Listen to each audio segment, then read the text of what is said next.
bonjour ou bonsoir, selon l'heure à laquelle vous nous regardez.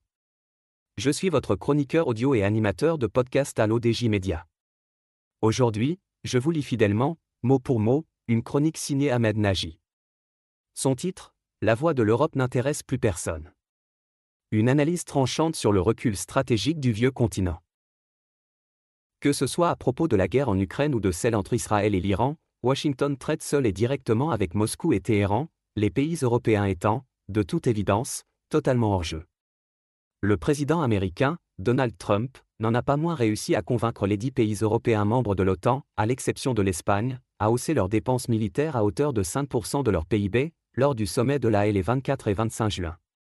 Les pays de l'Union européenne avaient déjà pris la décision, début mars 2025, d'allouer 800 milliards d'euros à l'initiative Rearm Europe.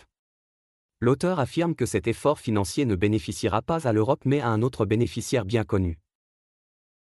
Cet effort financier va, évidemment, plus profiter à l'industrie militaire américaine qu'européenne, l'arsenal des pays de l'OTAN étant constitué essentiellement de systèmes d'armement américains, une réalité qu'il ne serait pas possible de modifier à court et moyen terme.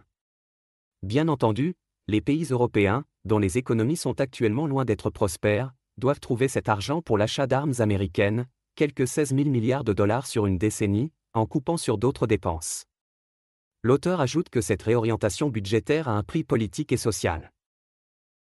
Le coût de la servitude volontaire. La Commission européenne a d'abord lorgné sur les 387 milliards d'euros consacrés politique agricole commune, PAC, dont la réforme aurait permis de réorienter les fonds consacrés à l'agriculture aux dépenses militaires.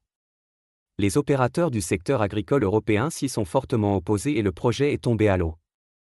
Les pays européens doivent, donc, chercher ailleurs les moyens pour contrer la menace à long terme posée par la Russie à la sécurité euro-atlantique, selon les termes du communiqué du récent sommet de l'OTAN.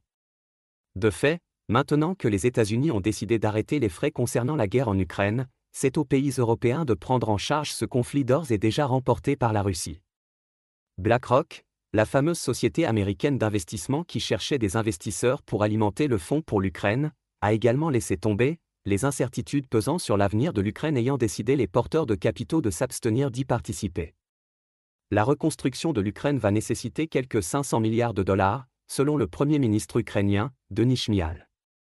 La France sait dire prête à assurer la relève, en lançant un nouveau fonds, mais encore faut-il que ce pays endetté à hauteur de 110% de son PIB puisse convaincre qui que ce soit de miser sur une Ukraine perdante et probablement aussi démembrer de ces régions les mieux dotées en ressources naturelles. Les entreprises allemandes, pour leur part, craignent qu'un éventuel rétablissement du service militaire obligatoire ne les prive d'une part de la main-d'œuvre dont ils ont besoin pour fonctionner. Il est à noter que l'armée allemande peine à convaincre les jeunes Allemands de rejoindre ses rangs. L'auteur conclut que l'Europe est réduite au rang de figurante diplomatique. Le sale boulot, mais il est vrai que pour un pays dont le chancelier, Friedrich Merz, a déclaré que Israël et l'Ukraine accomplissaient le sale boulot pour l'Allemagne et l'Europe, le sort de l'économie allemande, déjà en récession, ou le niveau de vie de la population, qui ne manquerait pas de baisser suite au détournement d'une partie des dépenses sociales vers l'acquisition d'armes, est totalement occulté par l'aveuglement idéologique. Moins les pays européens pèseront sur les affaires de ce monde, comme ce fut le cas pendant 4 siècles, plus leurs dirigeants vont vociférer et se tortiller sur la scène publique internationale, dans le vain espoir de continuer à exister en tant qu'acteurs influents plutôt que de simples contributeurs à la puissance américaine, sans voix au chapitre. Israël et l'Iran, pour leur part, ne font même pas semblant d'écouter les pays européens.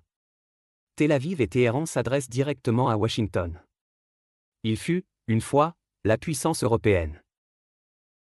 Merci de nous avoir suivis jusqu'au bout de cette chronique signée Ahmed Nagy. J'espère vous avoir fidèlement transmis chaque mot, chaque nuance, dans le respect absolu du propos de son auteur. À très bientôt pour une nouvelle chronique sur l'ODJ Média. Restez connectés, et surtout, exigez la nuance.